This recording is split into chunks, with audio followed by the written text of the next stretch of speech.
नमस्कार दोस्तों, welcome to ji sociology. आज का हमारा टॉपिक इमाइल दुर्खिम के द्वारा दिए गए फेमस सिद्धांतों में से एक आत्महत्या के सिद्धांत या थ्योरी ऑफ सुसाइड के बारे में है। और आज की इस वीडियो में हम समझेंगे कि इमाइल दुर्खिम के क्या विचार रहे हैं आत्महत्या के बारे में। उन्होंने जो भी अध्ययन किए, जो भी डेटा कलेक्शन किए, उसके आधार पर क्या निष्कर्ष निकाले और उनके द्वारा एकत्रित किए गए आंकड़ों के आधार पर आत्महत्या के पीछे के मुख्य कारण क्या है। आत्महत्या व्यक्तिगत कारकों या कारणों की उपज है या सामाजिक तत्व या कारक उसको प्रभावित करते हैं, और कुछ सहसंबंध जो ये बताते हैं कि कौन कौन से टाइप के लोग आत्महत्या ज़्यादा करते हैं या किस तरह के माहौल में आत्महत्याएं ज़्यादा होती हैं। साथ ही उनके द्वारा दी गई आत्महत्या की परिभाषा और आत्महत्या के टाइप्स, जो कि उन्होंने 4 बताए हैं: अहमवादी, परमार्थवादी, आदर्शहीन और घातक आत्महत्या। तो बहुत कुछ है इस वीडियो में जानने के लिए, तो चलिए शुरू करते हैं। आत्महत्या के सिद्धांत के बारे में जानने से पूर्व आप थोड़ा सा ये जान लो कि ये सिद्धांत उन्होंने अपनी कौन सी बुक में दिया था। तो 1897 में प्रकाशित हुई उनकी फेमस बुक द सुसाइड में इमाइल दुर्खिम ने आत्महत्या के बारे में अपने विचार प्रस्तुत किए थे। और इसी बुक में उन्होंने बहुत सारे आंकड़े एकत्रित किए जिनके आधार पर ये निष्कर्ष निकाला और ये प्रमाणित करने का प्रयास किया कि जो आत्महत्या होती है वो कोई व्यक्तिगत घटना नहीं होती है कि किसी व्यक्ति ने चाहा वो मर जाए या वो अपने आप के जीवन को समाप्त कर दे। ऐसा नहीं है, वो एक सामाजिक घटना है। मतलब समाज ऐसी परिस्थितियां बनाता है या समाज में ऐसी परिस्थितियां होती हैं जो किसी व्यक्ति को आत्महत्या करने के लिए प्रेरित करती हैं। सिंपल तरीके से अगर हम बोले तो आत्महत्या का तात्पर्य यह है स्वयं की हत्या या स्वयं को मारना। कोई भी व्यक्ति ऐसा कोई कार्य कर रहा है जिससे उसे पता है कि उसकी मृत्यु निश्चित है या ये करने से उसके जान को खतरा है, फिर भी वो वही काम करे, तो वो आता है आत्महत्या की श्रेणी में। जैसा कि यहाँ पर लिखा हुआ है, क्रिया के घातक परिणाम का ज्ञान होते हुए भी जानबूझकर मरने के ही इरादे से होने वाली क्रिया आत्महत्या का आधार है। हालांकि इसमें इरादे का आप सही पता नहीं लगा सकते, क्योंकि जो इंसान मर गया है वो कैसे बताएगा कि उसने मरने के ही इरादे से काम किया था या नहीं।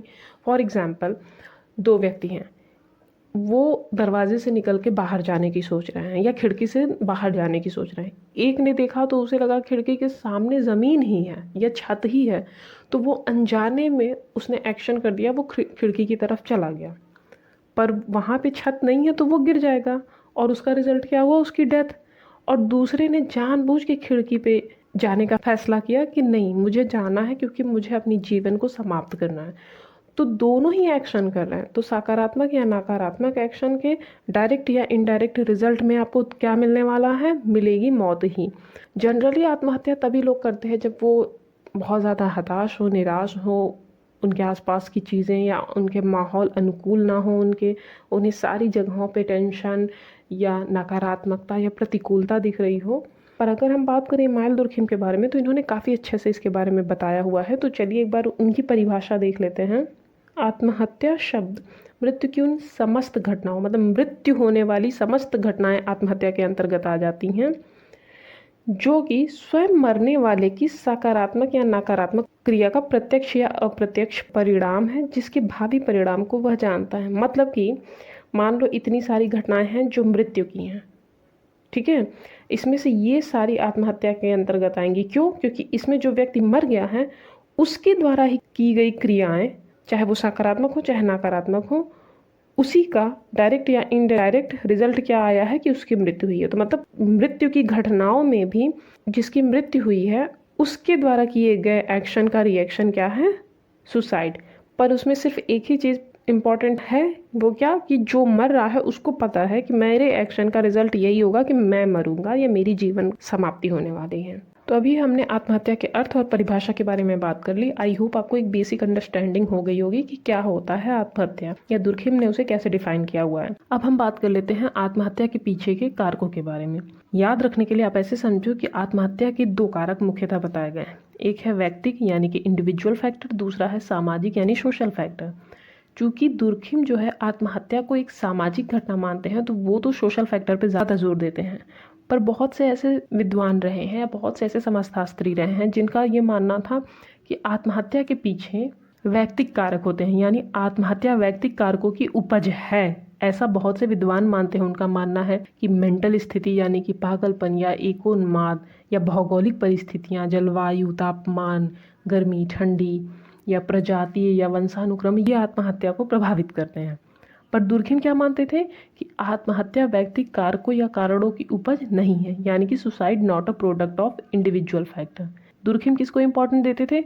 वो इंपॉर्टेंट देते थे सोशल एलिमेंट या फैक्टर को सुसाइड के लिए।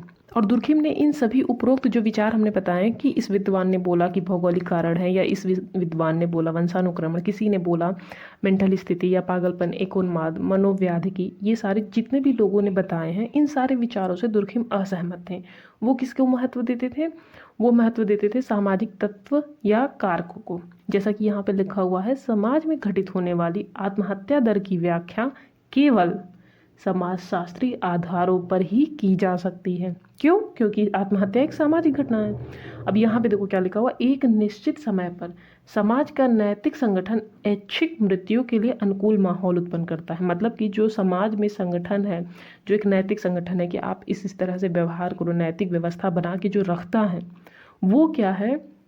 वो संगठन क्या करता है कि ऐच्छिक मृत्यु का तात्पर्य ही है आत्महत्या, मतलब अपनी इच्छा से अपनी मृत्यु के बारे में सोचना या क्रिया करना ऐच्छिक मृत्यु के अंतर्गत आती है। तो ये जो नैतिक संगठन है वो ऐच्छिक मृत्यु के लिए अनुकूल माहौल उत्पन्न करता है। मतलब समाज ऐसा माहौल बना देता है, ऐसा वातावरण बना देता है जिससे कि कोई भी व्यक्ति अपनी मृत्यु अपनी इच्छा से करता है, यानी कि इच्छापूर्ण आत्मघात।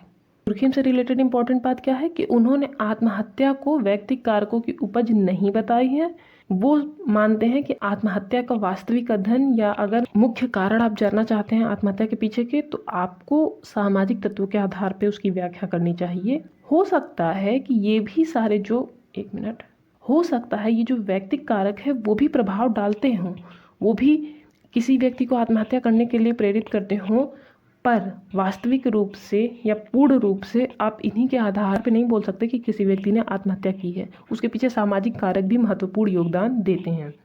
और दुर्खिम ने ऐसा बिना वजह ही नहीं बोला है, उन्होंने बहुत सारे इस पे एनालिसिस की है और उन डेटा कलेक्शन के आधार पर ये निष्कर्ष निकाला है कि हाँ, आत्महत्या जो है वो एक सामाजिक घटना है।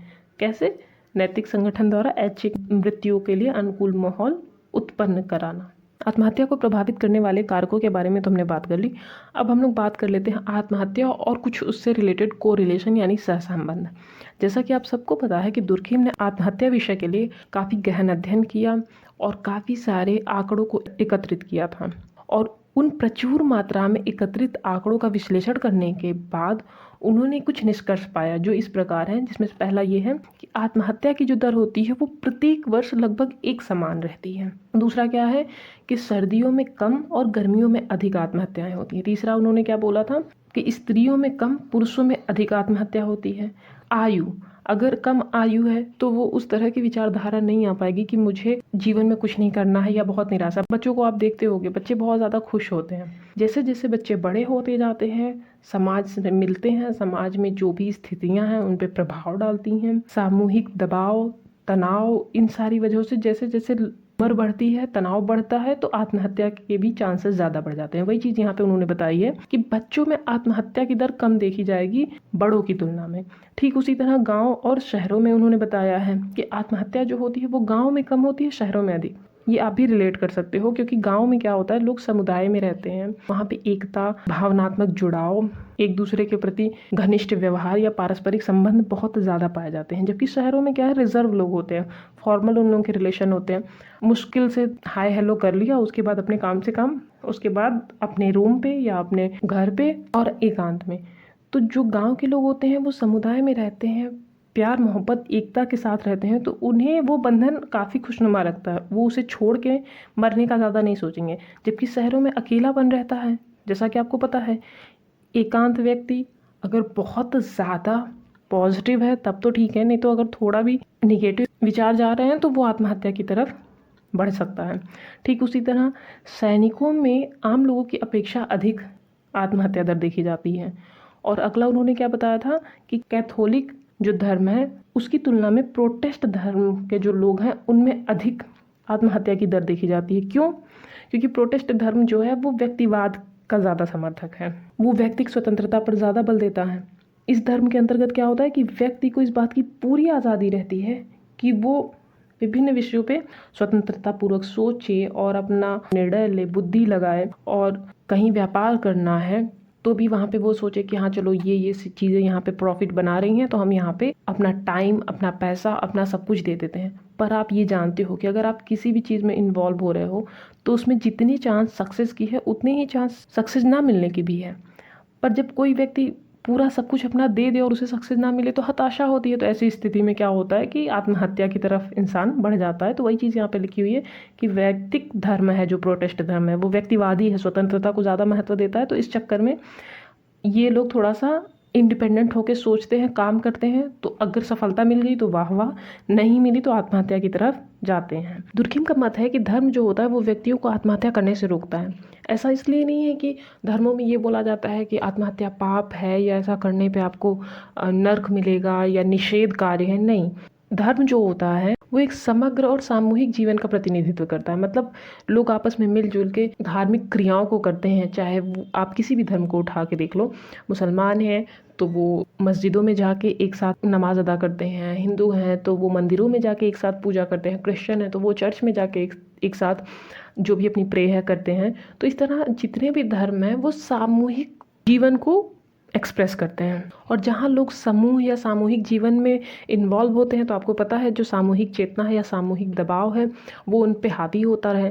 तो धर्म का भी जो प्रभाव है वो कुछ इसी तरह है कि उसके जो नैतिक नियम आदर्श हैं वो उस पर प्रभाव डालेंगे कि आपको ये चीज़ें, धार्मिक जो कर्मकांड है या शास्त्र हैं या जो भी उनके पवित्र ग्रंथ हैं वो जो बताते हैं उसके आधार पर आपको ये चीज़ें करनी चाहिए, ये चीज़ें नहीं करनी चाहिए। पर ये ज़रूरी नहीं है कि सब धर्म और सब व्यक्तियों पे एक ही तरह का प्रभाव डाले या सारे धर्म किसी भी व्यक्ति को आत्महत्या करने से रोक सकते हैं। नहीं, वो रिलीजन टू रिलीजन और पर्सन टू पर्सन डिपेंड करता है कि कौन रिलीजन कैसा है और कौन सा व्यक्ति कैसा है और वो कितना उसे प्रभावित हो रहा है। यहाँ पे दो धर्म के बारे में उन्होंने बताया था, कैथोलिक और प्रोटेस्ट की हमने बात कर ली कि वो वैयक्तिक धर्म की तरह है, वो व्यक्तिगत स्वतंत्रता पे बात करता है। पर कैथोलिक धर्म क्या है, वो सामूहिक जीवन को ज़्यादा महत्व देता है कि समूह में रहना है, समूह में एक साथ मिलके नैतिक आदर्शों का पालन करना है।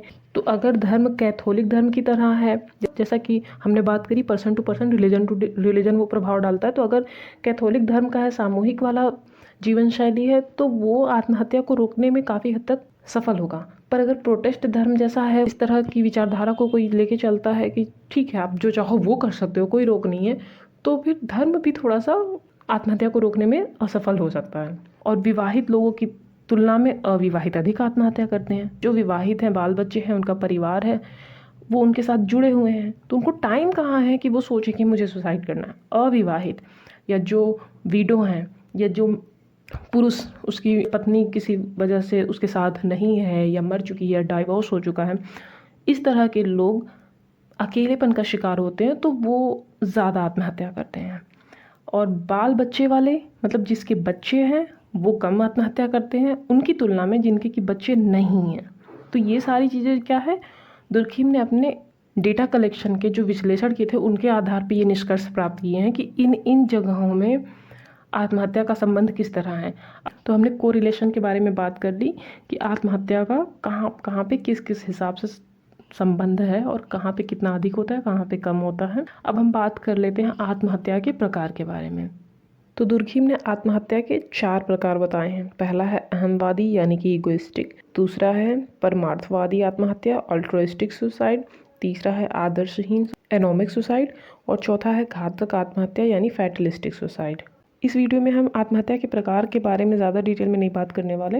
नेक्स्ट वीडियो में हम आत्महत्या के प्रकार को डिटेल से पढ़ेंगे। अभी बस आप इतना समझ लो, ये दोनों एक दूसरे से ज़्यादा रिलेटेड हैं और ये दोनों एक दूसरे से ज़्यादा रिलेटेड हैं। ये बात करते हैं सोसाइटी में जो रूल्स एंड रेगुलेशन है उससे, और ये दोनों बात करते हैं सोसाइटी में जो एक संगठन होता है, इंटीग्रेशन होता है, एक दूसरे से मिल के एक साथ एकीकरण में जो लोग रहते हैं उनका किस तरह प्रभाव पड़ता है, वो किस तरह उन्हें आत्महत्या की ओर ढकेलता है। अगर कोई संगठन है उसमें वो ज़्यादा जुड़ा हुआ है तो, या अगर वो उस संगठन से दूर हो गया है तो, या जो समाज में रूल्स हैं वो अगर बहुत ज़्यादा हैं तो आत्महत्या की तरफ जा सकता है, और अगर रूल्स नहीं है तो भी वो आत्महत्या की तरफ जा सकता है। तो इन सारी चीज़ों के बारे में हम नेक्स्ट वीडियो में डिटेल में बात करेंगे। अगर आपको वीडियो अच्छा लगे तो लाइक, शेयर और चैनल को सब्सक्राइब कर देना। और हाँ, अगर आपको इस वीडियो की PDF चाहिए तो आप हमारे टेलीग्राम चैनल SG सोशियोलॉजी से जुड़ सकते हैं। आई होप आपको चीज़ें समझ में आई हों। आज के लिए बस इतना ही। धन्यवाद।